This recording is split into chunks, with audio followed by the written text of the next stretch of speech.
നമസ്കാരം. ഞാൻ doctor Lakshmi, Thiruvananthapuram SUT ഹോസ്പിറ്റലിലെ കൺസൾട്ടൻറ്റ് ഗ്യാസ്ട്രോൻട്രോളജിസ്റ്റാണ്. ജൂലൈ 28 ലോക ഹെപ്പറ്റൈറ്റിസ് ദിനമായി ആചരിക്കുകയാണ്. ഹെപ്പറ്റൈറ്റിസ് ബി അതുപോലെ ഹെപ്പറ്റൈറ്റിസ് സി എന്നീ മാരകമായ 2 കരളിനെ ബാധിക്കുന്ന ഹെപ്പറ്റൈറ്റിസ് വൈറസുകൾക്കെതിരെ ജനങ്ങളിൽ ഒരു അവബോധം പുലർത്തുവാനും അതിനെതിരെ സ്വീകരിക്കേണ്ട ജാഗ്രതാ നിർദ്ദേശങ്ങളെക്കുറിച്ച് മനസ്സിലാക്കുവാനാണ് ലോകാരോഗ്യ സംഘടനയുടെ ആഹ്വാനത്തിൽ ഹെപ്പറ്റൈറ്റിസ് ദിനം ജൂലൈ 28 ആചരിക്കുന്നത്. ഈ വർഷത്തെ ഹെപ്പറ്റൈറ്റിസ് ദിനത്തിൻ്റെ സന്ദേശമാണ് hepatitis let's break it down എന്നതാണ്. ഇതുകൊണ്ട് ഉദ്ദേശിക്കുന്നത് ഹെപ്പറ്റൈറ്റിസിനെ ചുറ്റിപ്പറ്റി പലതരം തെറ്റായ ചിന്താധാരകളും വിശ്വാസങ്ങളും ഉണ്ട്. അത് ചികിത്സിച്ച് ഭേദമാക്കാൻ പറ്റാത്ത രോഗമാണ്, അല്ലെങ്കിൽ അത് വന്നു കഴിഞ്ഞവർക്കൊക്കെ ചികിത്സയില്ല, അത് വന്നു കഴിഞ്ഞാൽ ലിവർ ക്യാൻസർ ഉണ്ടാകും എന്നിങ്ങനെ പല മിഥ്യാധാരണകളും ജനങ്ങളുടെ ഇടയിലുണ്ട്.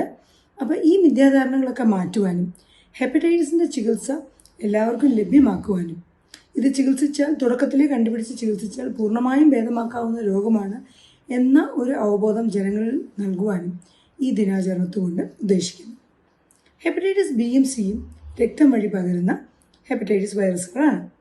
അതുപോലെ തന്നെ മലിനമായ ആഹാരത്തിലൂടെയും ജലത്തിലൂടെയും പകരുന്ന ഹെപ്പറ്റൈറ്റിസ് എ, ഹെപ്പറ്റൈറ്റിസ് ഇ എന്നീ വൈറസുകളും നമ്മുടെ നാട്ടിൽ സാധാരണയായി കണ്ടുവരുന്നു. പ്രത്യേകിച്ച് ഇക്കാലത്ത് ഹെപ്പറ്റൈറ്റിസ് എ വൈറസ് മൂലമുണ്ടാകുന്ന കരളിനുണ്ടാകുന്ന മഞ്ഞപ്പിത്ത ബാധ കേരളത്തിൽ വളരെയധികം കൂടിയിരിക്കുന്ന ഒരു സമയം കൂടിയാണിത്.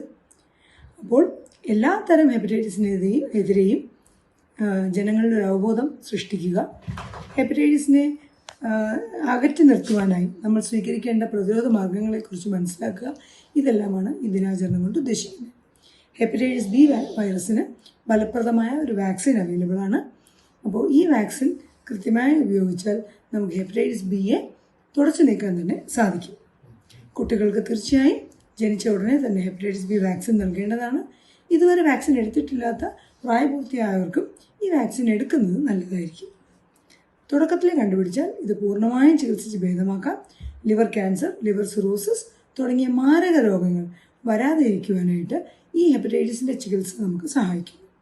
അതുകൊണ്ട് ഹെപ്പറ്റൈറ്റിസിൻ്റെ എന്തെങ്കിലും സാധ്യതകളുണ്ടെങ്കിൽ ഹെപ്പറ്റൈറ്റിസിനെ ടെസ്റ്റ് ചെയ്ത് കണ്ടുപിടിച്ച് തുടക്കത്തിൽ ചികിത്സിക്കുക എന്ന സന്ദേശമാണ് നമുക്ക് എല്ലാവരോടും നൽകാനുള്ളത്.